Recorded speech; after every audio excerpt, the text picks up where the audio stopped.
Arestado ang isa ka street-level individual sa ginpatigayon nga buy-bust operations ang City Drug Enforcement Unit ag Haro Police Station sa Barangay Sambag sa Haro, Las 7:20 kagabi. Sa interview sa Radyo Bandera Iloilo kay Police Lieutenant Colonel Rene Obregon, head sang CDEU, ginpahayag sini nga ginkilala ang suspect nga si Federico Solomon, 36 anyos, residente sang relocation site Barangay San Isidro sa nasambit nga distrito. Sulo kay Obregon, kapinisa nakabulan sang ginmonitor sang operatiba ang subject person antes ginpatigayon ang madinalagon nga operasyon. Nakuha naman sa paghinakop sini ang 3 ka sachets ang suspected shabu, lakip na ang buy-bust item nga may kabugaton nga 3 ka gramos kag may market value nga 20,400 pesos. Preso naman karon sa Haro Police Station si Solomon kag natala na nga pasakaan sang kaso nga paglapas sa Republic Act 9165 akon Comprehensive Dangerous Drugs Act of 2002.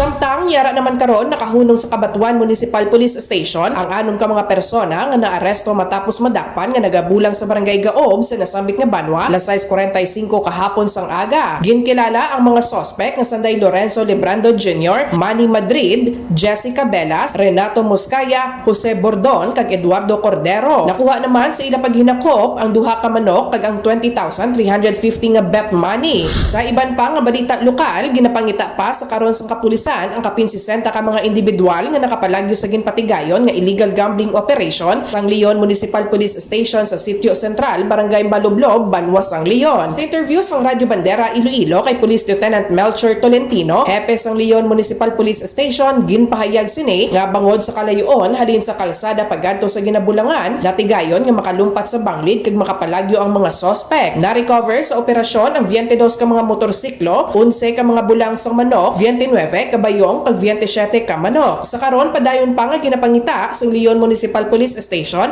ang mga suspetsado nga nakapalagyo.